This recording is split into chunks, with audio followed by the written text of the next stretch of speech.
All right, welcome to us all. This is session 5 of the book club in Living Resilience. And we're exploring the book of Surviving Storms from Mark Nepo. And Bob, thank you for your comment about your listening to Judy's and my conversation last week. I agree completely. I was so moved by particularly the depth of Judy's sharing and your presence, Judy. It was just exactly a fit with what I believe we were talking about, where I think Mark Nepo's on a good day where he's coming from when he writes stuff like that. And so it was a lovely, lovely conversation. And with your permission, Judy, I will excerpt that to some degree and post it, but only with your permission. Is that okay? Now I can't hear you. You're on mute. Judy, you're on mute. Sorry, I had a barking dog. It felt a little awkward that the two of us were talking and it was recorded. Not the conversation was awkward, but I don't know. I just feel a little weird about that. I'm not saying no, but yeah, I guess I just have to get over that. I don't know. Okay, give it some more thought and feeling, and by the end of the call, maybe you'll have a solid whatever your response is. And if you want me to wait longer for you to wait longer, that's completely fine. Okay, I'm going to mute again for a bit. Okay. Okay. So, Bob, welcome back from the polar bear dip, which we were hearing about before we turned on the recorder. And I would really appreciate just a brief check-in from each of us. And if I may, I'd like to suggest a thread, kind of a framing for the check-in. And that is, I'm wondering how you hold it, how you frame it, how you describe it to yourself, that the level of the work that Mark Nepo's taken us through. For me, my brief way of describing it is this is soul work.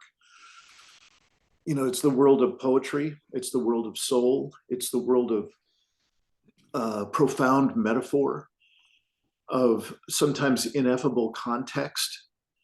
I know that these are a weird cluster of words, but I've been gathering words to do the best that I can to describe something that's, I guess, close to impossible to really describe. And it started with my doing a whole lot of workshops with a guy named Francis Weller about grief and soul. And that's where I found out about Mark Nepo. So I'm curious, I'll just very briefly check in about how I would describe my own experience of this work. Is that it's work that happens at a much slower pace than our world. And it happens in a much deeper place than my head, which is where I am often in my day. And it involves a type of connectedness and relatedness that I rarely experience anywhere else than when I intentionally come into this neighborhood. So that's just a brief attempt at giving you a sense of how this work lives for me and how I might describe it. I'm wondering if either of you have some words about how this particular kind of work lands for you.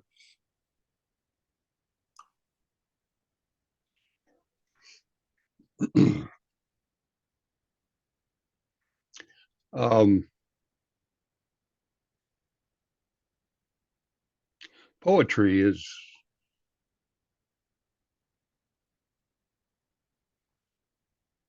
intense truncation of a connectedness, and it's hard to always, even with lyrics of songs, even with lyrics of you know, hallelujah, to understand it without going through it several times. And Mark Nepo's writings are like that. even his non-poetry narrative is poetic, and so it takes oftentimes more than one reading to get the actual gist of it, in my mind. You're trying to express through the only means that we have at our mental level, something that you said, you know, was an ineffable concept or an ineffable existence. You're trying to express something that can't be expressed. It's like the Tao that you know is not the real Tao. And so I often notice that the more I read poetry, I get more out of it each time. Mm. And the same thing will be true with this book. Going through, making notes. Second time I go through, there'll be extra stuff because of the concentration of the connectedness that the grounding that he's trying to convey. That is ineffable, but you try and do the best that you can on the mental level to do that. So I've read Sri Aurobindo's Savitri, the longest epic poem in the English language, 6 times. And when I'm on the 100th, maybe I'll start to get more understanding of it.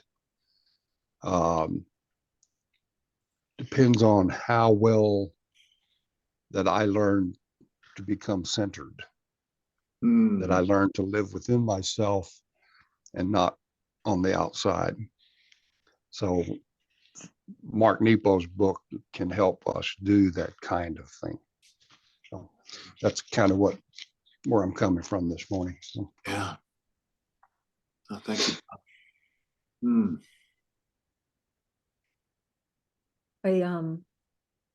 I think for me, what I find with almost all things now, but certainly his words, is that I'm seem to be accessing them from a deeper level.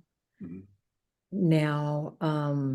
I mean, he's speaking to that, but I'm also able to hear it from a deeper level. And there's just this ongoing synchronicity in my life that a lot of things are coming in at a deeper level. I'm a person whose faith journey is I don't even know how to say this. I heard a wisdom teacher once talk about why not start where you are.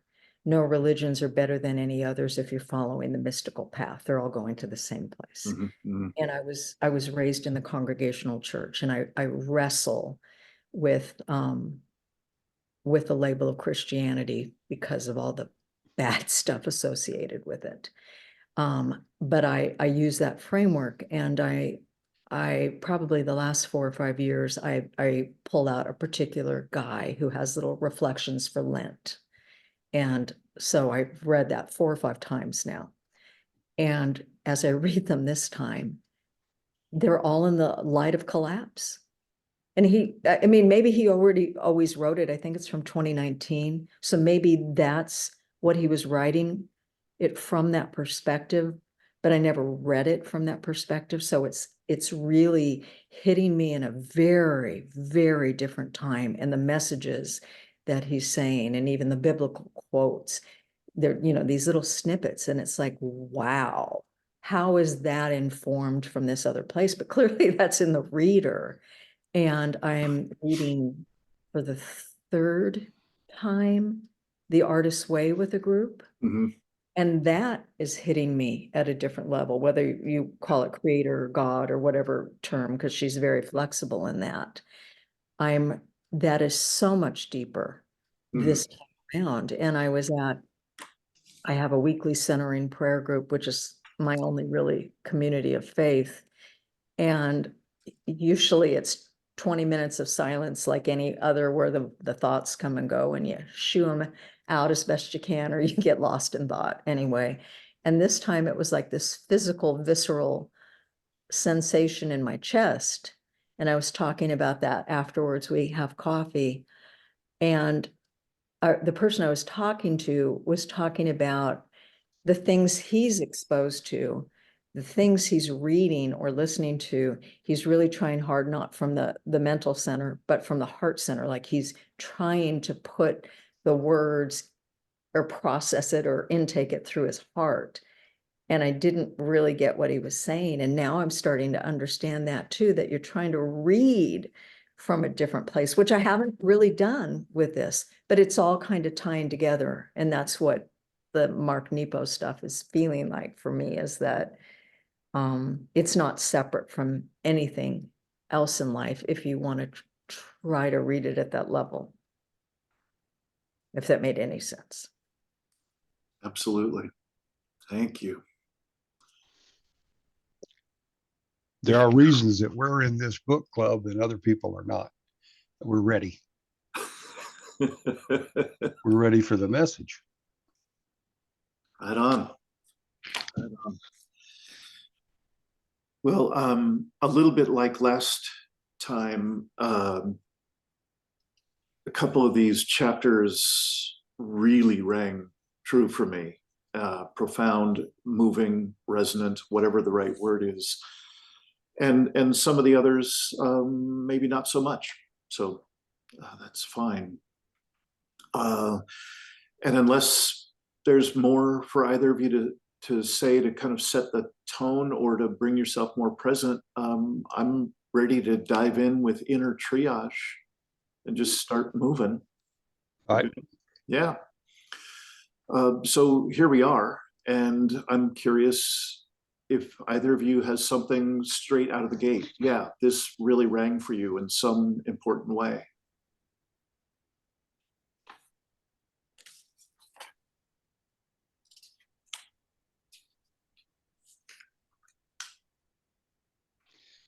I've gone through and made notes. I highlight in the book, but then I've also written down some notes on each of the chapters as I go through.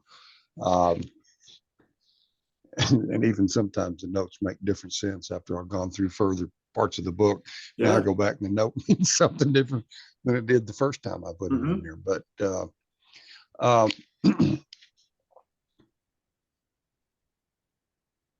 y'all were talking last time, and I'm not trying to get off the subject. This is actually part of the inner triage, but it relates back to what you guys were talking about last time when he says it's trying to go on as if nothing had happened that drains us from life. Yes. And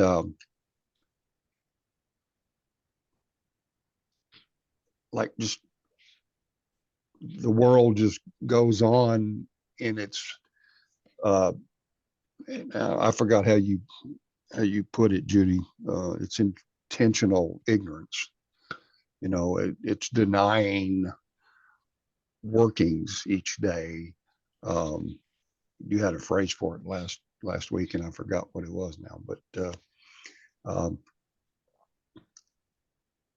it's like we know something. Everybody knows something's wrong, but then we don't know what it is to fix it, and so we just live with that feeling and just go on. So it's kind of like modernity is so big and so complex that it cannot be triaged. Each person can have the things that they care about, and like you were talking about last week in the expert realms of things, who to believe this expert and who to believe that expert, or whether they really are an expert or just part of a different tribe or something, kind of thing. And you can believe those kind of people. You decide who to believe when it comes to those kind of people. But putting all of those experts together, there's not enough triage to fix things. Mm. And that is why the collapse will happen. It has become untenable. The old saying, things are too big to fail. This is too big to not fail. That's the problem. Mm. And so anyway, and so he also said one more thing about, about there being more of a localized kind of view of things that might be beneficial in the long run too, to possibly help at the end of this process. If there is some sort of sustainability, then like you were talking about last week too, Dean, that, the localization, having local groups, who Judy was talking about, the guy that came back from Africa and felt more at home and more at centered with people that were under immediate stress, but living life in a authentic way than coming back to where we are at under all the conveniences and the inauthentic way that we go about our days and stuff like that. So that's kind of what I got out of inner triage. So Thank you. Sorry about that. I'll make this quick because it's dog breakfast time. It gets noisy. And I'll just so you know, the filter is really good in the Zoom world. I have not heard your dog yet, or maybe faintly. okay, you might because he'll be closer if he comes in. Okay. All right. I had a couple of quotes just on the first page of inner triage. I loved where he said to break our loneliness, not that I necessarily feel lonely with respect to friends, but I can feel very lonely in living in a world that feels different than other people. But to break our loneliness, we simply have to risk caring. An understanding is not a requisite for compassion, only seeing that what's broken is still living. And then 2 paragraphs down, perhaps this is the core purpose of love, to untangle each other's hearts with a surgery of care, to trust someone enough to let them reach way inside to a knot that what we can't see or reach, so we can heal. And I just thought that was so simple. I often think in terms of how shattered our society is with the two sides, and that you don't have to understand it all for compassion. Just see that things are broken. I mean, that just is so simple, not necessarily simple to do, but simple, the charge, like this is your mission. And it's like, okay, it's easy to see the brokenness everywhere. And what one of the chapters last time had said, that since everything needs care and is deserving of care, anywhere that you put your effort is a good thing. I mean, that just makes it so simple. Mm-hmm. Yeah. before you jump in, Dean, that's exactly what the last uh, uh, line of Hallelujah says in a couple of the stanzas, that it's a cold and broken Hallelujah, which is a cold way and a broken way of praising God. We are broken from that. Mm-hmm. And so that's the way I take that line, is that in life we should be praising God, but there are times and situations where it's cold and it's broken, Mm-hmm. and it's not the authentic praising of God. It leads to the loneliness that Judy was talking about. Mm-hmm. So, and one thing, when everybody's singing together, they allow themselves to become vulnerable to Mm-hmm. each other. Mm-hmm. It becomes an inner support And Yeah. that's what makes it so beautiful, I think. So anyway, go ahead, Dean. Sorry about jumping in there. So. Oh, it's wonderful. Yeah, I completely agree. It's almost every time with almost every song that choir sings, I'm moved to tears. It really doesn't matter what the song is. It's so rich. It's so that openness, that vulnerability, but truly openness, that it's exquisite. And it seems like what he ends up talking about a little bit further on is something that I've learned to call the implicit from a guy named Ian McGilchrist, and basically the oneness that is behind it all, that is the satori, the interbeingness of life. It seems like that's what we open ourselves up to when we generate that smidgen of caring. We choose to go that way with our intention, with our relationship, with that moment. So, yeah, what you both said, I have the same highlights. And, I just want to say it again because it's so the water that we're swimming in on this planet, that it's our trying to go on as if nothing has happened that drains us of life. Right. And ever since I wrote the book, The Impossible Conversation, that's what I saw us eventually doing, which is kind of this awkward, dull silence where engaged conversation and exploration would love to be. But I think there's going to be a whole lot of silence and a whole lot of suffering. And we're going to be exhausting ourselves in that tied up knot inside of not telling the truth about where we are, what we're responsible for. So yeah, brilliant, just incredibly brilliant.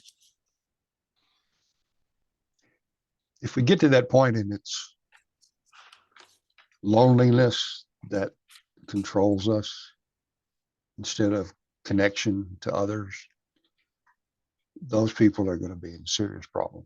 Mm-hmm. So, I'm very curious for later conversation, perhaps, Bob, to explore with you, how is that not what we're neck deep in right now? oh, it is. Yeah.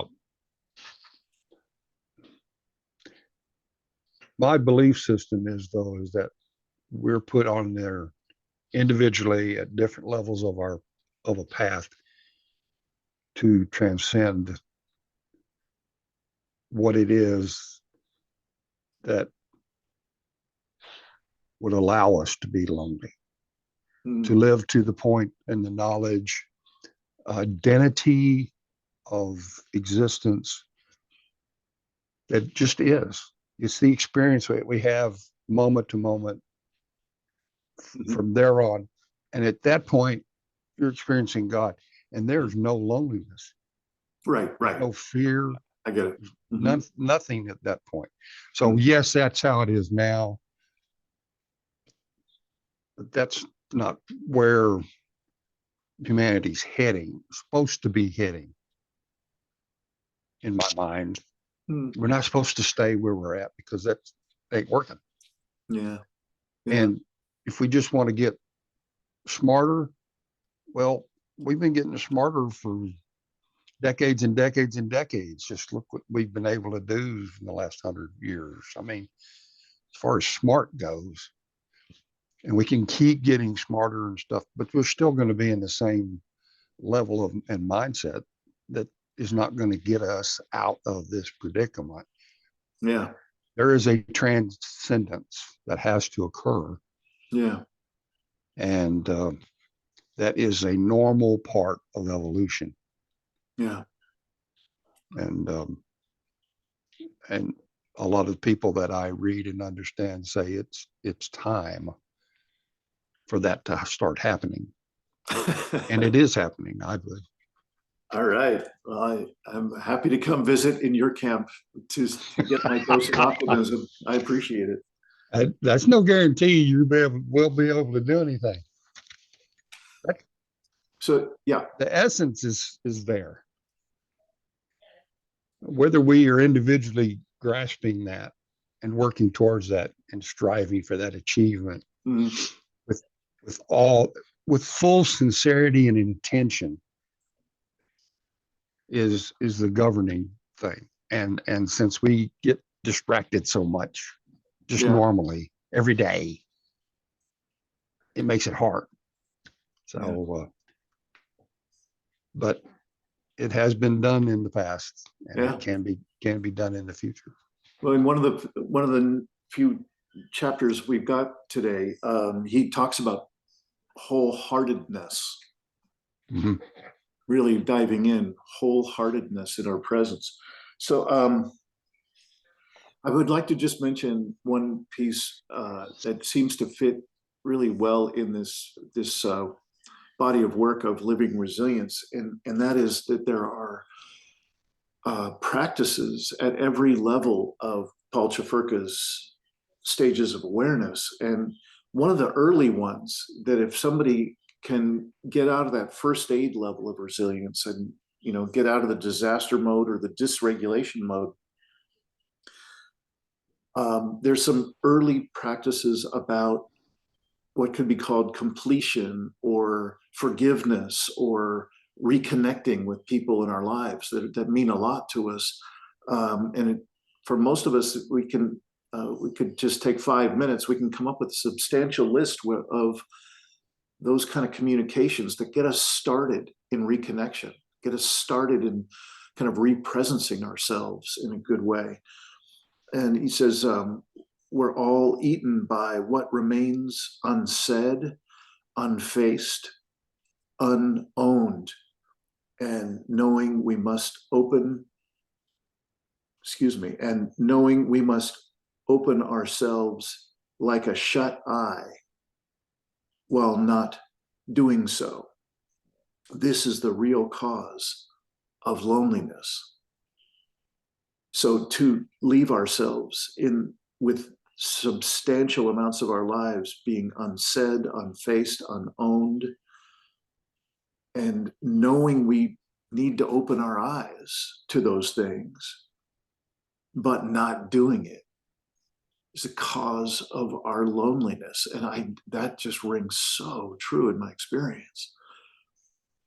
The more I leave incomplete and unsaid with people I love or people at any level. So anyway, wanted to mention that, and if it sparks anything, great. I'm curious, Judy, if there's more in this chapter that you were wanting to speak about at all. No, looking at the book, it's the next chapter. I've got a lot of underlining and a lot of flags, the paradoxical limitation. Bob, how about you for just one footnote? Yeah. To me, it seems like, especially in my case, the more hypocrisy I understand coming from myself, not outside in life, right, the more lonely I am. Yeah. Say that again. One last look to see if I have any. The more hypocrisy I recognize in myself, in yourself. the lonelier I am. Okay.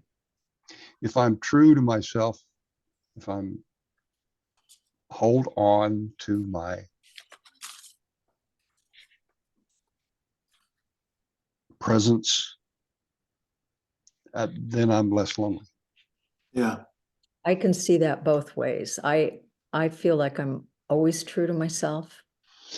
And sometimes that puts me in a very, very lonely position.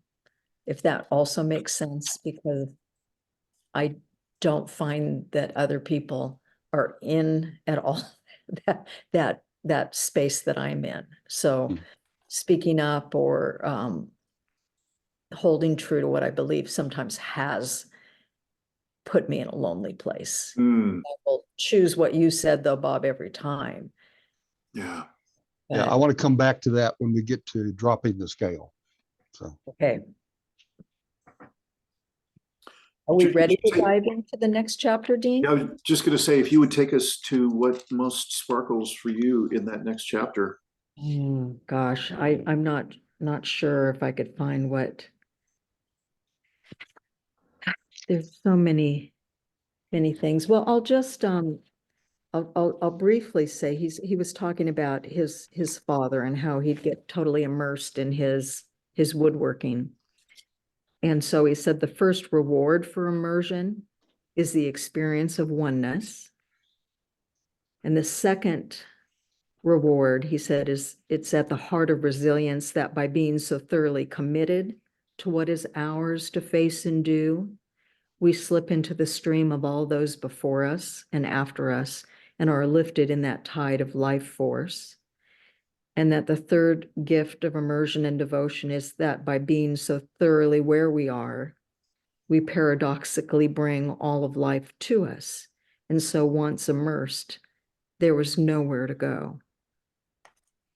And in the middle of that by being so thoroughly committed. Oh, no, I'm repeating something. But he talks about if you aim for excellence, that's not the point. But if he devotes him or we devote ourselves to being thoroughly immersed by the very nature of the effort, leave a trail of good work. I just I'm not paraphrasing that well at all, Yeah, but I liked that that section. I'm with you completely, and I'm curious, Bob, if part of what Judy was just reading, the part, and I'm sorry if I might ask you to read it again, Judy. The part, I think, was the third benefit of the immersion, and that being that if I am fully, wholeheartedly presenced in that immersion, I invite the entire world in with me. Now, that's not exactly what he said, but and it seemed like you were saying something similar to that just 2 minutes ago, Bob. uh,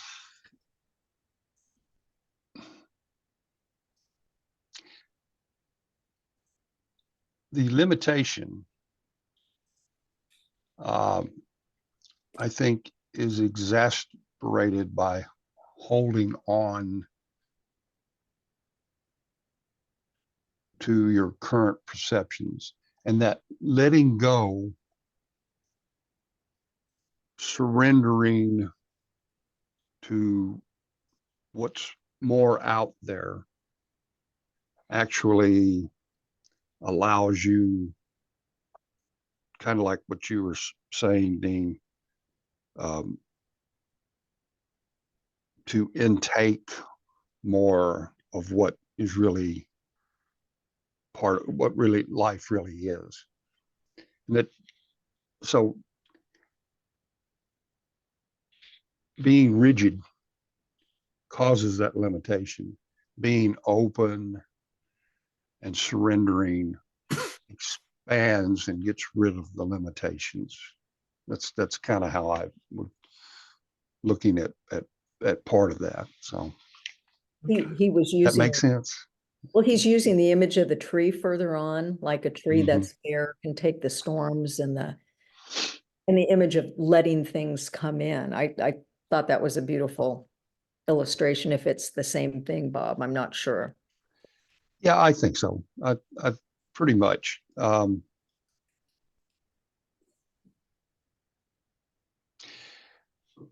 more rigid the tree is, the easier it will break.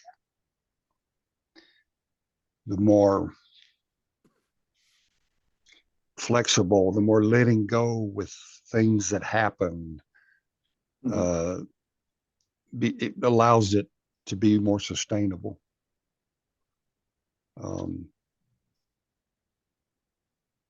Allows it to have a better life, so to speak. Mhm. Judy, I'm curious if you revisit what you read to us, which I so appreciate you choosing that segment.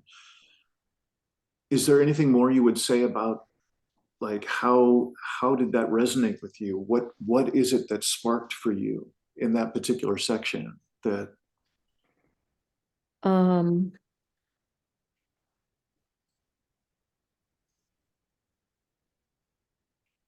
I guess because he's talking about the notion of just a person being just totally immersed in their own thing, whatever that is, right? So that feels like you're being siloed.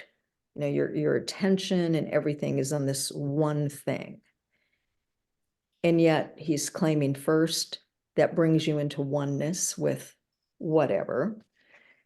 It is slipping into the stream of other people Mhm, that are in, I guess, into their pursuits and reaching the oneness. mhm, And that not only that, but in your being so immersed, it's bringing everything to you.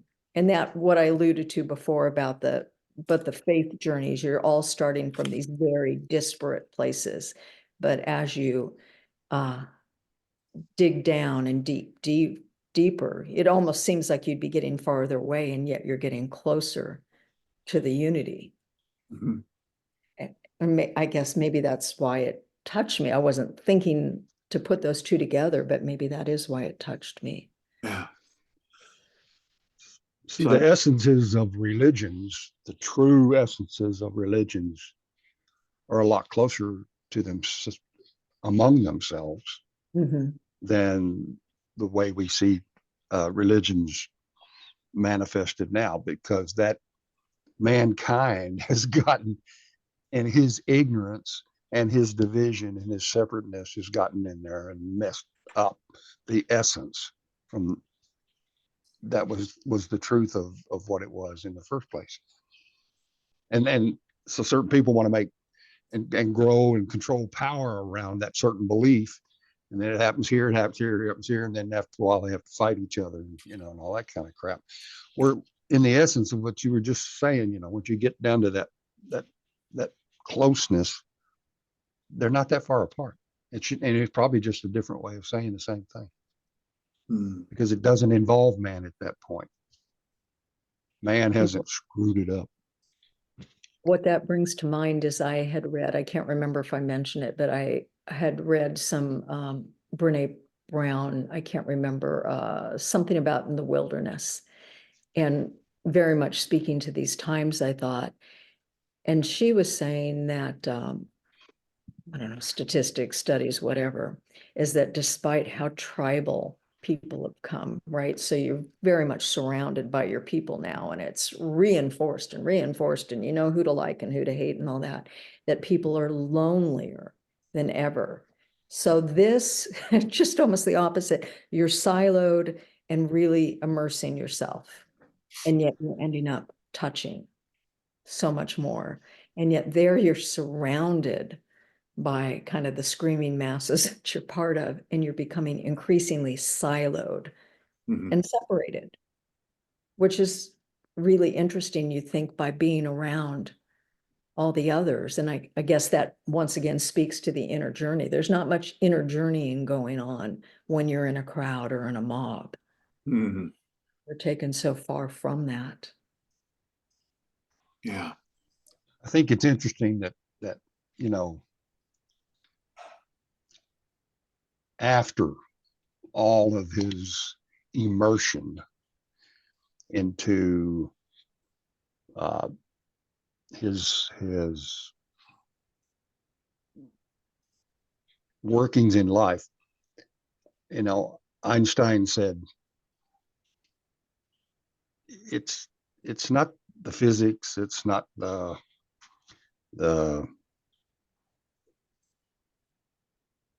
the material aspects of things. There's stuff beyond here that we just can't know, and that gets us into a commonality realm of the spiritual, of the soul.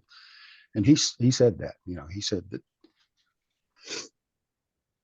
we can only go so far. He could only go so far.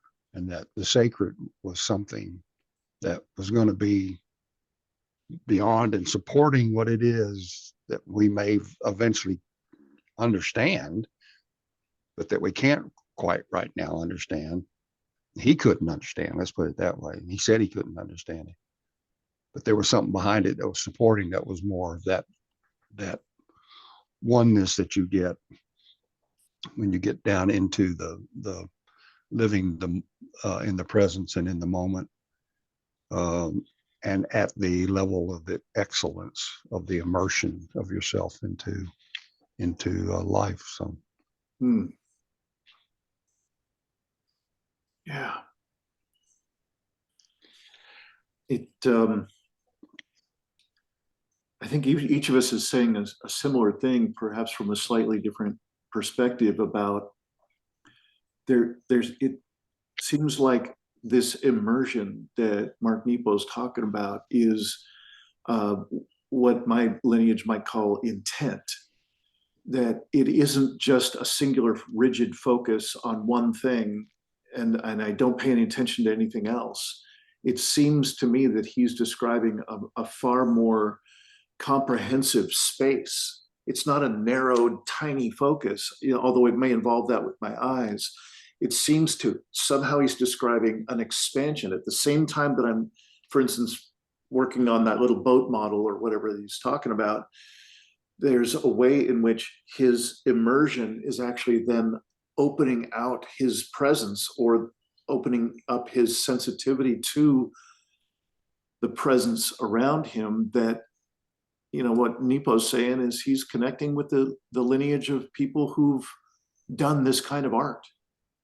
He's connected with the lineage somehow energetically, going past generations to people who are no longer around. To me, that's a massive expansion, and it implies something. Forget exactly how you said it, Bob, but there was, about the tree being, if a tree is rigid, it's far more likely that it's going to get blown over or damaged in a storm, as opposed to the supple tree, the tree that's able to move with that wind and resist it less. And it seems like there are inner parts of our attention, inner parts of our presence that, for instance, if I've got a lot of judgment going on, that's a rigidity, like a tree's rigidity. If I've got that kind of judgment going on, and I've got evaluations going on, and I've got an opinion about everything, those are all kind of rigidifying influences. And they not only make me less fluid, less expansive, less inclusive, but I don't have the sensitivity that Nepo's describing. If I've got that kind of encrustedness to my presence and my awareness, then I shut down those sensitivities that would have me connect with that lineage of people who've done similar art or similar expression and so on. So, yeah, I think we've each kind of pointed at that space and articulated it in slightly different ways. So, yeah. One thing I would like, I don't know if we're going to be moving on yet or not. And Judy, please speak next, so that I bet you have more things from this chapter. It sounded like you do. Oh, I do. I would like to just mention this one phrase that I have so far, I've only seen this point made one time in this book. And I don't know if he's going to bring it up again. But it is way more than just one phrase in this body of work of living resilience. It involves our shadow. It involves our collective inability to metabolize our own grief and be responsible for our own lineage and the impacts that we've had and are having on the planet. So this phrase we're still in the same chapter. We must not underestimate the ability of dark inner clouds to block our seeing of our true nature. Let me just say it again.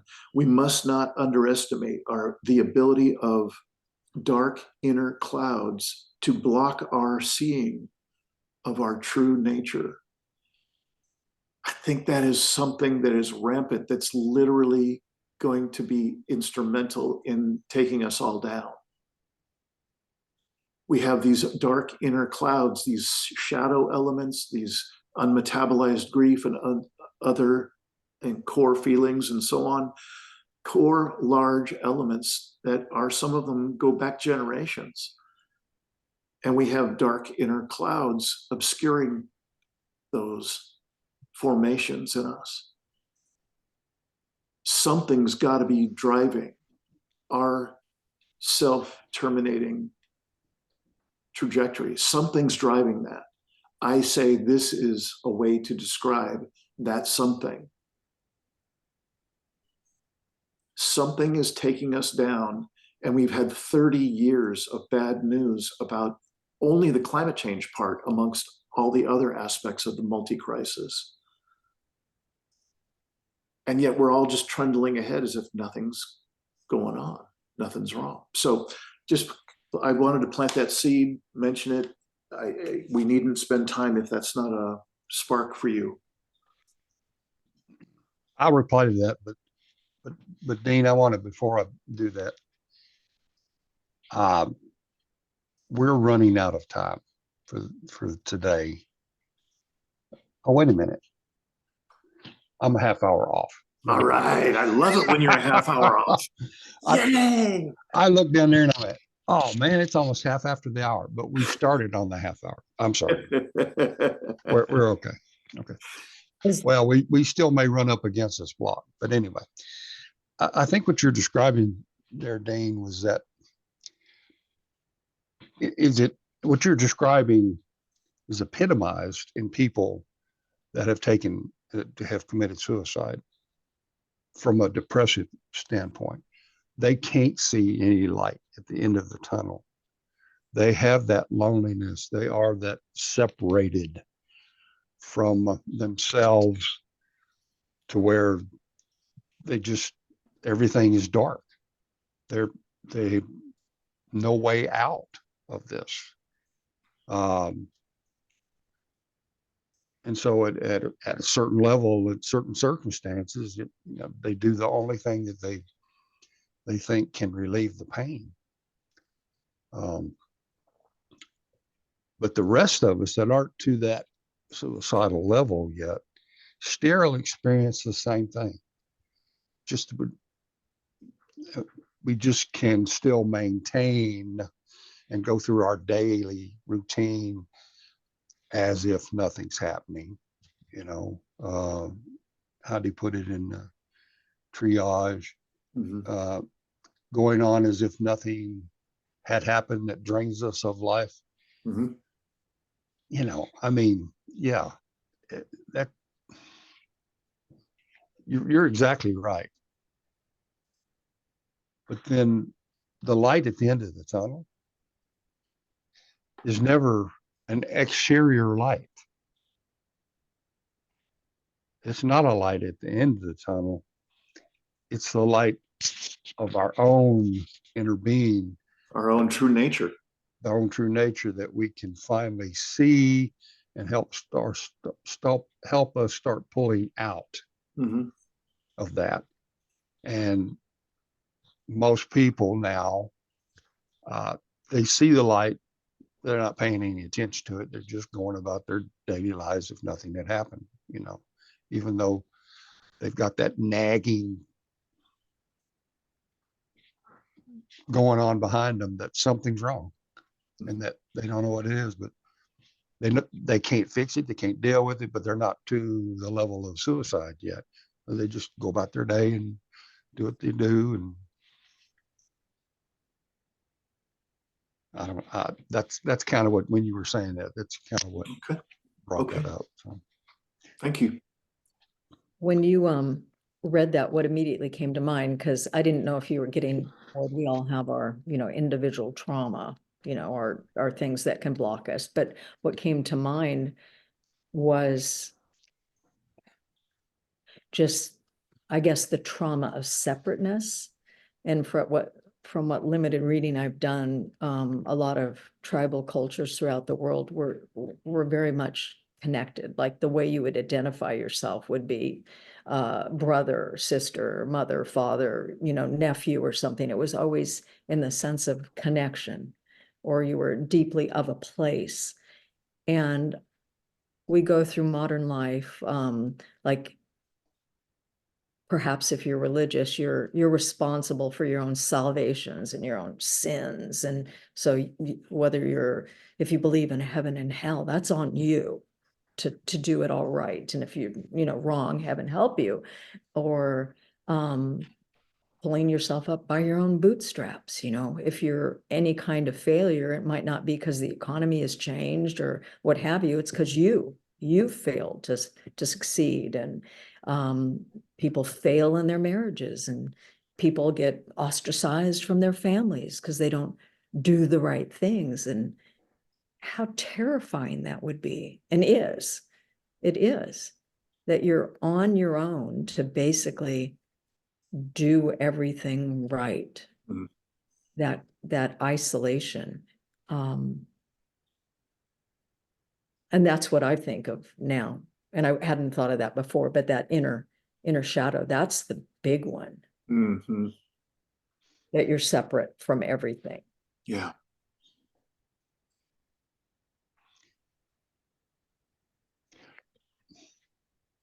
We're separate from the oneness that exists behind everything. Well, you're That's what, separate from your neighbors too. I mean, there's just everything is separation. but if God is in them, and God is in you, and God's in that tree, and God's in that rock, God's in that universe. If you know God, then you're not separate anymore. They may be separate depending on their look or how they exist in things. They may still consider the relationship separate.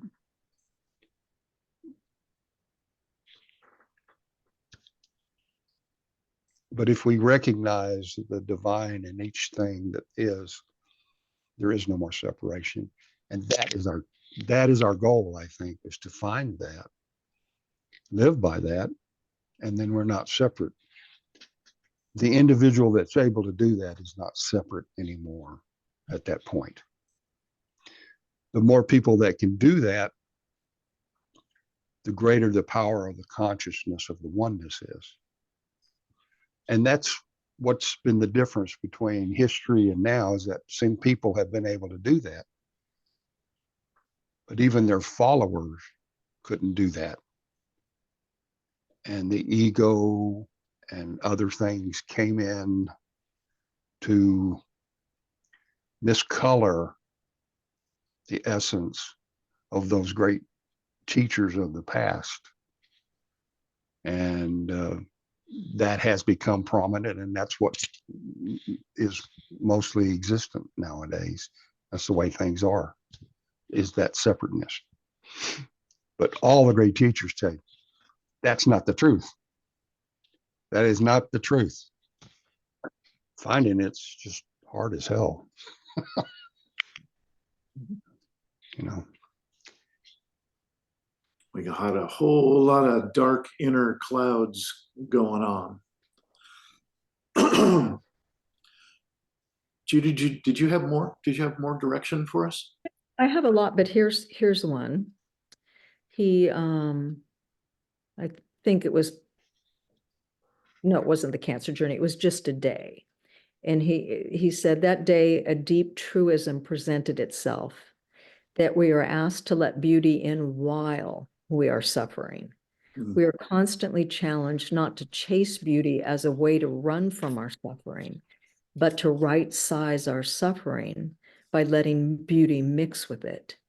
And as much as we resist, limitations force us to be where we are. And the gentleman I was talking to a few days ago, who was talking about trying to read from his heart, he was talking about that too, in a slightly different way, kind of processing something that's really available here, and then maybe something at a deeper level, and not one or the other, but how to mesh those. Mm-hmm. at the same time, not on either hand. And I just love that like in the midst of tragedy or sadness, also the beauty, not trying to leave the sadness or the trauma, because he talks about that quite a bit, not trying to get away from the trauma, but to be in the trauma, the sadness, the challenge, and also seeing the beauty. Mhm. I really love that. And that to me is not just seeing, it's internalizing Yeah. to feeling the two at the same time. Judy, do you have an example of some part of your life in which you experienced that braiding together? I don't know if I braided it together, but that certainly sometimes the challenges would allow me to recognize the sweetness. Mhm. I had a cancer journey, not scary, well, it was scary. It was absolutely scary, but not like his. It ended up not being bad. And to be so scared and then at the same time so appreciative of what was going on. And that would be why then I would get angry, because it's like, but this is so good and I might lose this because of this. But it was the cancer and the fear that was allowing me to recognize. But whether I was holding those at the same time, I don't know that I was that evolved. Okay. That's what comes to mind. And it's something I do that maybe is closer, is that when I'm really struggling, and usually because something is from the outside is imposing itself on me, maybe a real bad relationship issue or the end of a relationship or something like that, or a friendship. It's like knowing and believing or forcing myself to remember that there are lessons here. There's some goodness that is here, and often I'm failing to see it, but I absolutely believe that there's something in that, and that I need to keep looking for the gift in the thing that's really giving me grief. It's Do you not know easy. the expression, there's got to be a pony in here somewhere? A pony. I like that. Yeah. Talks about the joke, which I don't remember the right way to say it now, is basically a kid is out there cleaning out the stalls, and cleaning out the stalls means shoveling a lot of horse shit. And the punchline is, there's got to be a pony in here somewhere. The kid wants a pony. So yeah, you get it. So I would like to just share a little bit about really one of the most profound section of my life. Is about a year total, 7 months of convalescing after a major injury with my parents. So I'm back as an adult in my parents' home, the home that I grew up in San Diego, after having been run over by a boat and nearly losing my right leg on a trip where, get this, I had accrued so many frequent flyer miles in my work that I took my mother, my father, my grandmother, my great aunt, and my brother to the Bahamas. Our first day out, my brother and I go swimming offshore, and I get run over by a boat. So enough on that story, but what is obviously a horrific injury and tragic or at least bad stuff happening on so many levels, it absolutely turned into the most magnificent time of my life. That's where I got my access to the implicit, the on-demand access that I don't think I would have cultivated. At least it wouldn't have come on in 7 months, maybe 70 years. I don't know how long it takes to cultivate this kind of opening. It's the ineffable. It's the exquisite, ineffable miraculous beauty of being able to be alive today and now, as I'm looking at each of you right now. And I can feel myself just getting moved. I can feel that the flood is coming in, you know. I am so, I don't know how to express my gratitude for being able to touch that and share that with you now. So I think this particular piece of what Mark Nepo is sharing with us, I can relate here. So if unless there's more on what I'm sharing that you're moved to share about yourself or whatever, I'm happy to move to the next piece. I would just say that whether we talk about it as deeper or more connected or something, it seems to me that the more real or intense that experience is or becomes, the more words will fail. Mm-hmm. As if it's that great to be able to easily describe it, it is not accurate or diminishes it, right? Yeah. And so then you come back to the poet, you come back to the metaphor, you That's come right. back to trees, because how can you do that? Yeah. If you have that experience, you used words to describe it, Yes. but I bet your words were failing to really capture. They were pale. Do you remember the movie Contact? Vaguely. Jodie Foster is somehow chosen to be the person that goes out in the spaceship and so on. And one of the first words she says as she's looking out through the porthole into this exquisite, ineffable experience moment, she says, they should have sent a poet. Yeah. Yeah. I guess it's often that we just miss the synchronicities that happen in our lives. Sometimes they just hit us over the head so hard. I'm synchronicity. Listen to me. I'm That's like a boat profound, damn it. That's a boat accident. Now, you haven't been listening to me, so here's this synchronicity. See if you can deny that. I love it. You know, when I was in high school, I thought I was just a regular guy, and I lived near a country club. My parents belonged to the country club. I played golf at the country club,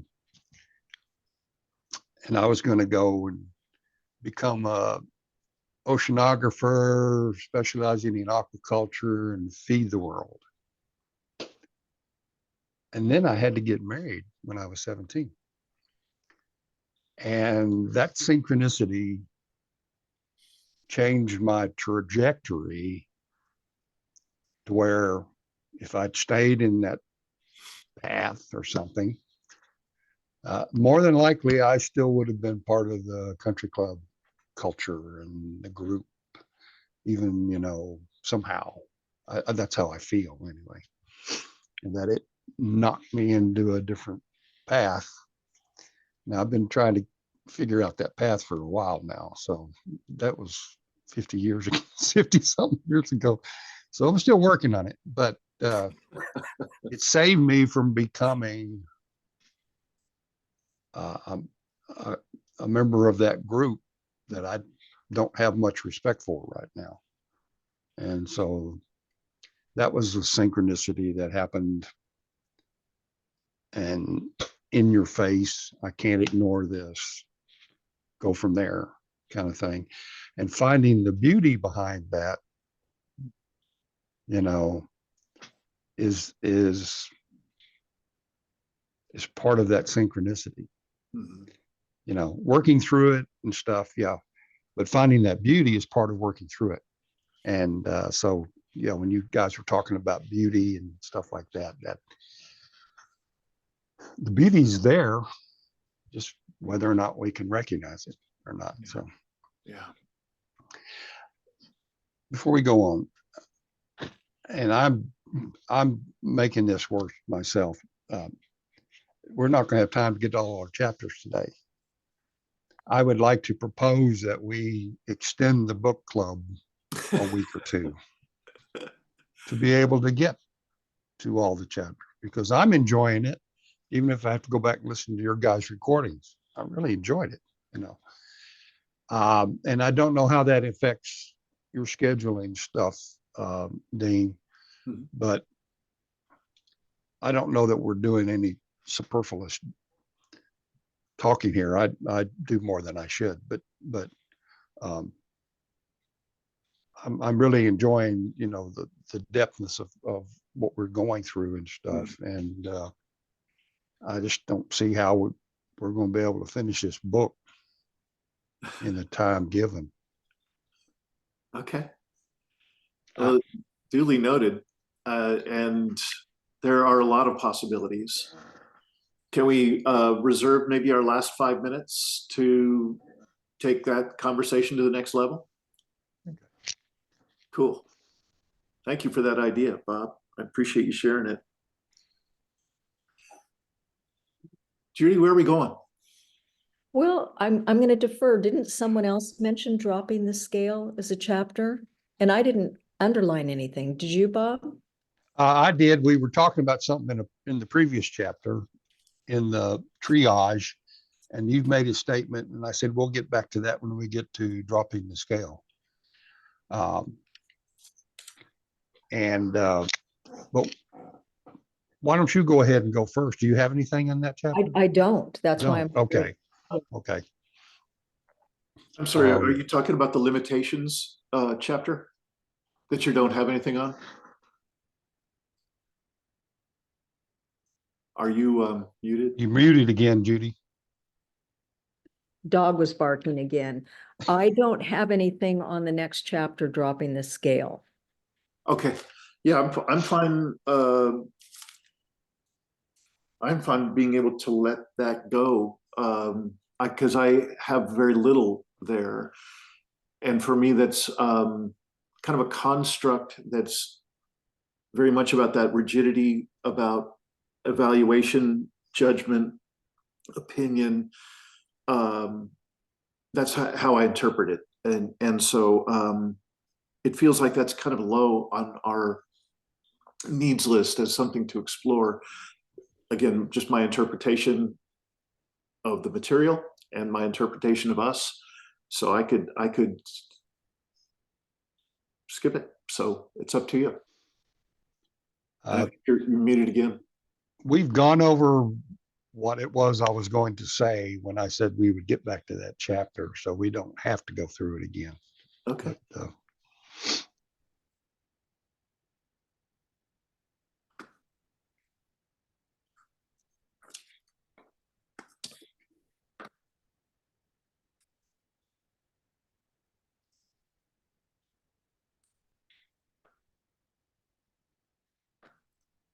All right. So I'm just I would like to spend a moment, if y'all are up for it, toward the end of the shoot, I've forgotten the name of the title of it. It's Paradox of Limitation. And right at the end, next to the questions to walk with, is a remarkable little list of kind of suggestions, aphorisms, helpful hints to maintaining a certain level of presence along the lines of what he's been talking about. And so I'm just curious if it struck you at all, if it got your attention at all. And if not, I'm just going to make this into a separate sheet, and I'm going to have this sheet available in kind of a little file that I keep of handy stuff. This is kind of rich for me. So why don't I just be quiet for a moment? Did either of you have a reaction or something to share about it? I had outlined that. I mean, I underlined the lead in, just how do we listen to our limitations and through our pain discover the gifts that are waiting? There's no clear answer. And then he has that list. And I didn't read it. I mean, I didn't want to volunteer it, but I thought that could be words to live by. Absolutely, Dean. Yeah. And I liked the very end of that chapter where he says, often this deep imbuing of hope when knocked down is impossible to undertake alone. And so there is no shame in asking for help and getting up, no shame in trying to turn our pain inside out. The great moments of living reside not in banishing what goes wrong, but in unlacing trouble and weaving tapestries with the laces. It really brought me back to earlier in the book when he talked about, falling down and being able to talk to other people about falling down and helping each other up. And yes, those bullet points kind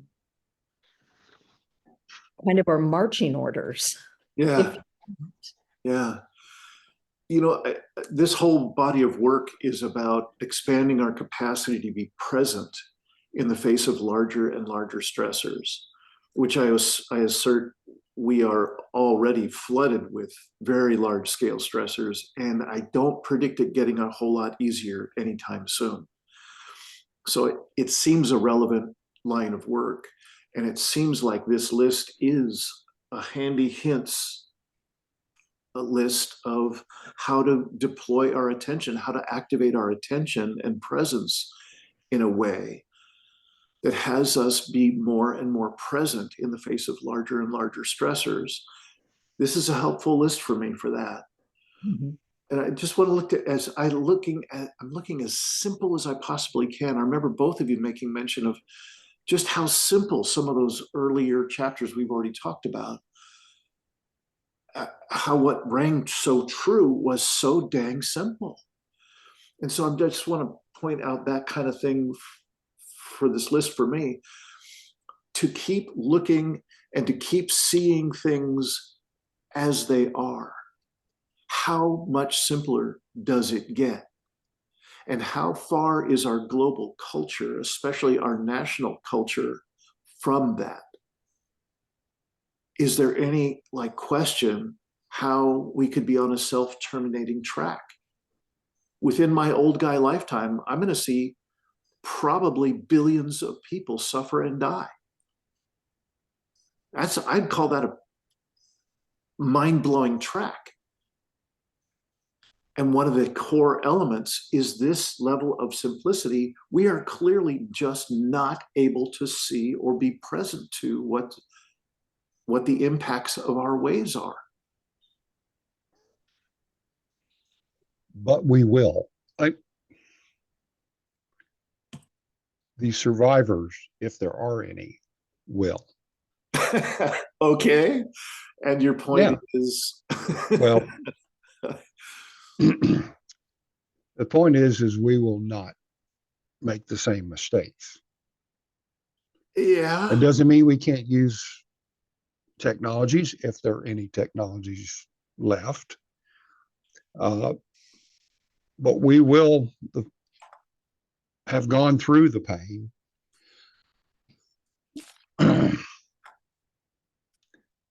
The speed of this, and as a physicist reminded me, it's not speed, it's acceleration of this, does not work with the normal evolutionary impulses. We are exacerbating the acceleration of things by taking them under our own control, having dominion over them, and now we will, pay the piper, so to speak.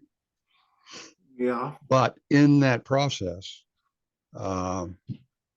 we will understand any human survivors will understand what happened, and if they can keep their connectedness, if they can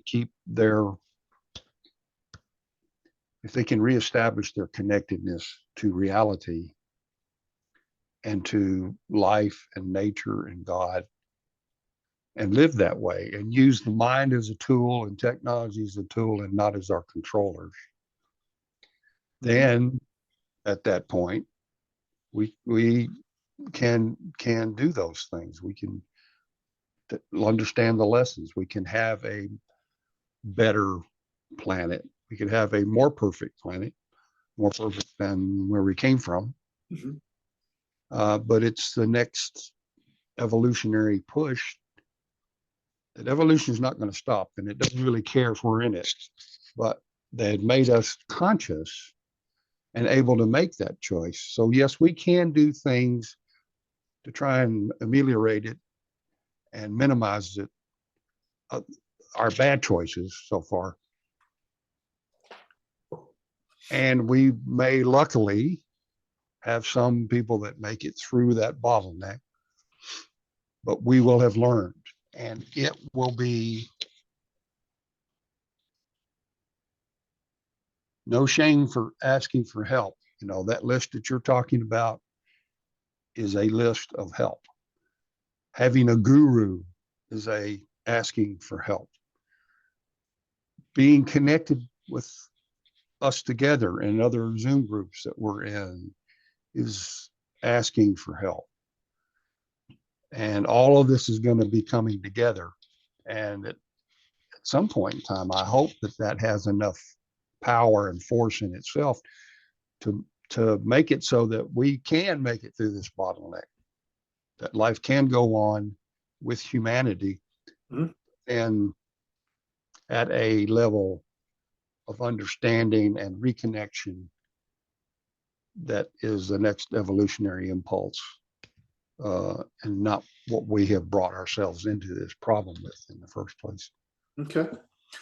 Bob, I'm not quite sure I followed that thread, but I get a sense that it's very much in parallel. What I believe you're pointing to seems to be in parallel to why Mark Nepo put together this list, that Yes. on our way to some possible amount of people learning who are left, learning some lesson and not repeating it, along the way, those of us who are still here now could adjust our way of being with one another and inside of ourselves in the way of this little list.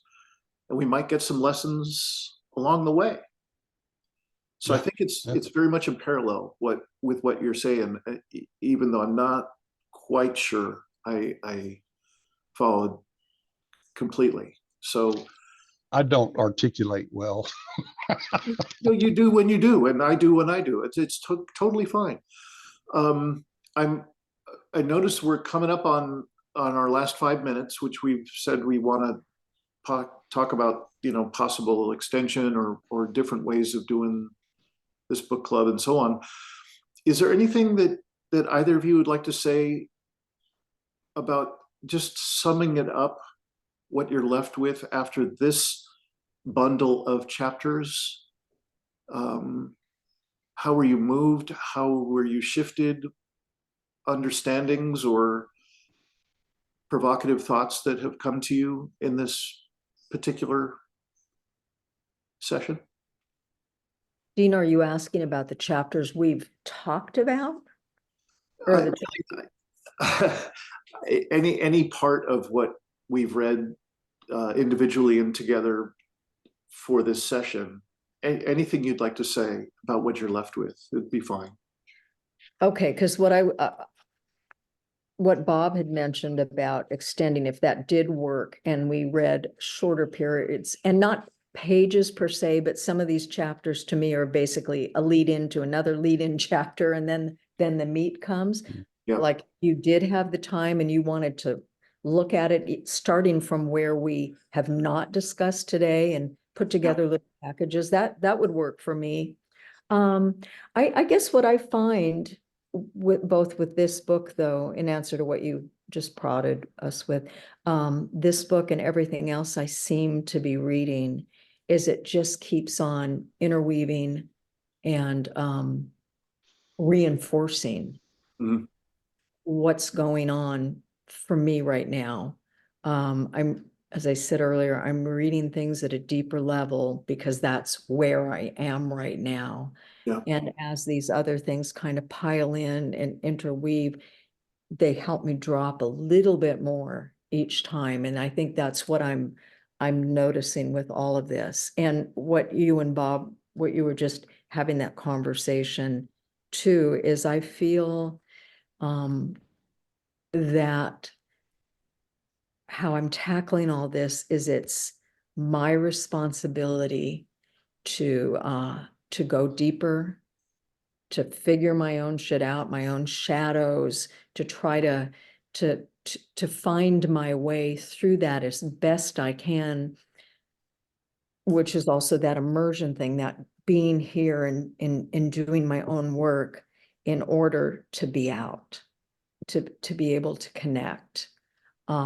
And that's what the message I keep getting is that the individual work is so important so I can be in community. And I usually am not in community because I'm super introverted. You know, I don't do that well, but I'm hoping that the more I dig and the more I can understand and access, the more that allows me to open up, if that makes sense. Mhm.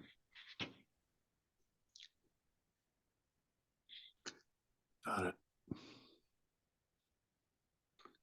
That's the letting go of the rigidity.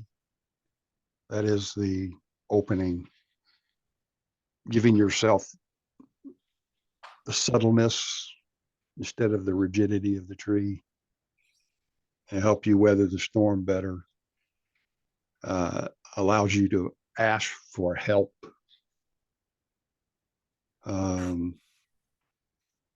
In whatever setting and arrangement you want to do it in, or multiple arrangements and do it in. So me too, individually for us, you know. So I would like to just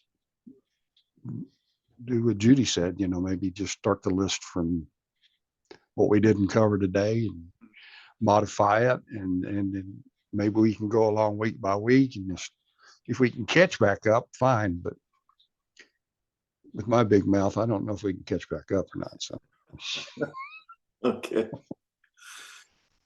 Okay. but I'm coming at this from I want to be able to understand the poetry better.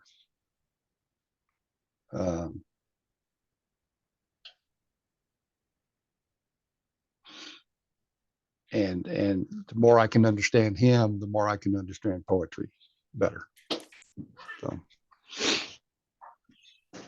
if I remember correctly, I have not yet sent out to you all a long form interview with Mark Nepo with two people, a man and a woman, interviewing him. Does that ring a bell? yeah, I saw something.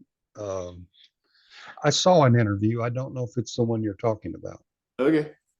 If it was a man and a woman interviewing him, it's likely it was. So in any case, that's fine. I believe there was a man and a woman. Yeah. Yeah, I think it's a worthy interview, and it's particularly great for me to have a better understanding, a deeper understanding of some of his poetry, because he reads some of it and then they talk about it and they do a great job of it. You know, so I learned a lot from it, and I'm happy to send it again if it's helpful. Judy, there was something that you mentioned that basically I'm just struck by how well you articulated what I consider to be kind of at the heart of this work is relationship. And in relationship, there's this core of coherence that one of the earliest, most important foundational skills for this body of work is to be able to discern how to invoke a coherence in a group. If we start by reclaiming our own center, our own individual center, we do some healing, we do some process work, we do some of our own inner work, and we bring ourselves to some kind of personal coherence, we then have the opportunity to bring that to others and sit in circle and practice co-generating coherence. Is that making sense what I'm saying? So I think it's one of the most essential core skills for anyone who's authentically leaning into this future, this present, what the challenges are and what's called for as one of the foundational skills. So that's where I'm headed with virtually everything that you'll see in Living Resilience, including the book club. I think there's a coherence at a soul level that Mark Nepo brings to us that's just phenomenal. So what I'd like to suggest is, at the very least, sure, we could add another, let's try one at a time, one more Saturday at the end. And I'd be happy to shift the little groupings of chapters if that's helpful. But that's sort of the content end of things. And at some point, that's the end of Mark Nepo's book, and we could easily go our own ways. We could find a thread of continuity, something that Bob and I have talked about when we were looking at getting you into the community of practice, which is on Wednesdays at a particular time in the morning. That doesn't work for you. Didn't work for you then, and probably still doesn't work for you now. There's been a very strong desire on my part to have a second possibility of community of practice on Saturdays, because for more people, Saturdays are available where midweek is not. So I would like to just put out those two options for us to talk more. I'm happy to adjust it so we have we put on one more Saturday, and I'll adjust the chapters and so on. So if that seems like a go, then I'll just do that, and we can all just nod in the same direction, and okay. The second offer is something that would just take a bit more, perhaps you have more questions, perhaps, I might have responses, and I hopefully can answer in a good way.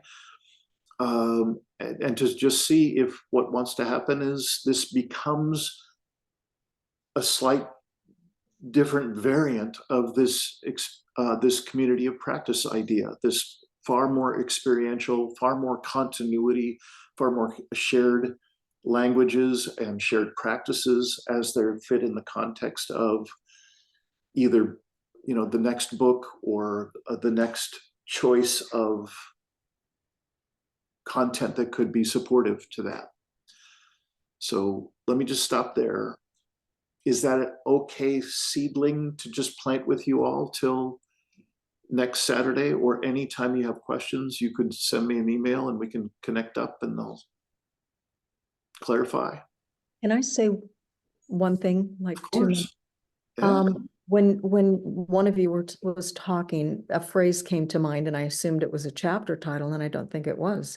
The poetry of predicament. So Mhm. I'm going through the and I don't think so. I think it's just. It's the name of my YouTube channel podcast. The Is it? poetry Yes. of predicament. Oh, okay. Well, maybe I'd seen that. And I just love that notion that we're not talking about poetry about it. We're talking about the poetry in Yes. predicament. Yes, we are. And that's beautiful. That's Yeah. just, again, being in the shit and realizing that there's the beauty, that the lessons, the whatever. So, okay, Wow. now I know. Thank you. Wow. Yes. Yes. There's validation that came There's out of the book deal. validation. There you go. Independently. Yeah. So Okay. thank you both for another rich session, and I hope you will. Am I seeing you both nod to the idea of the extra Saturday? Is that good to go? Yeah. Great. And then please just start to mull over, what if this became something a bit more? It's not like a lifetime commitment. It's just, it would be a longer commitment. It would be a different type of engagement, type of stuff we would talk about. And And all of that is up for molding into what would matter most to each of us. So it would be significantly different than the community of practice that's on Wednesdays. So I would just like to leave you with that possibility of beyond one more Saturday, then maybe have some continuity. Any last anythings? Okay. Thank you both. Looking forward to next week. Yeah, me too. Me too. Bye, y'all. Bye.